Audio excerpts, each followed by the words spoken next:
চিকু আজ বেঁচে নেই, কিন্তু রেখে গেছে অনেক স্মৃতি। আমার সাথে ওর অনেক স্মৃতি জড়িয়ে আছে।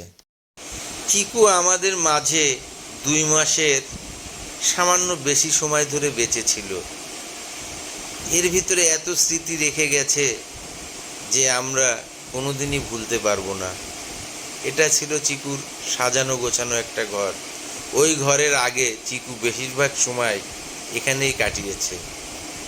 এখানে কখনো এর নিচ থেকে উপরে উঠতো, আবার উপর থেকে নিচে নামতো। এখানে ওর অনেক সময় কেটেছে।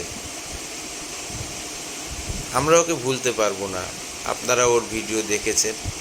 এই ভিডিওগুলোও ইউটিউব আভাকিক চ্যানেলে ছাড়া আছে। কিছু ভিডিও ছিল জীবিত অবস্থায়, স্মৃতি হিসাবে ছেড়ে গেলাম। এটা উপরে যাকে দেখছেন চিকুর বাবা, ওর নাম টিনি। নিচে চিকু বসে আছে দড়ির উপরে।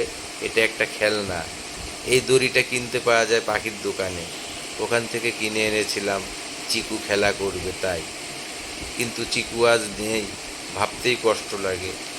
মেঝোতে চিকু এভাবে হেঁটে বেড়াতো।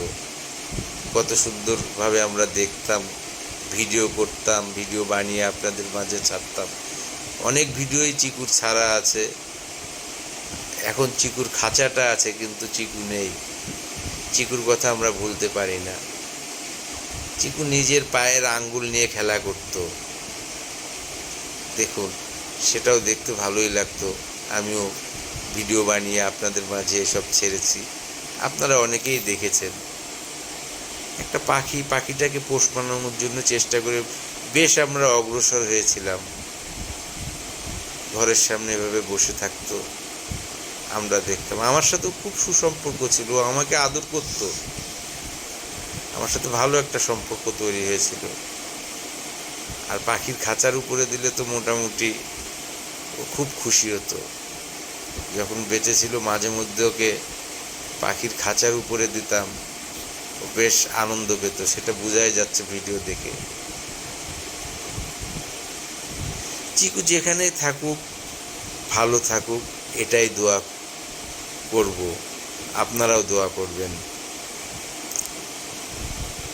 মৃত্যু হলে আমাদের কিছু করার নেই। মৃত্যু তো উপর আল্লাহর হাতে, তাই না?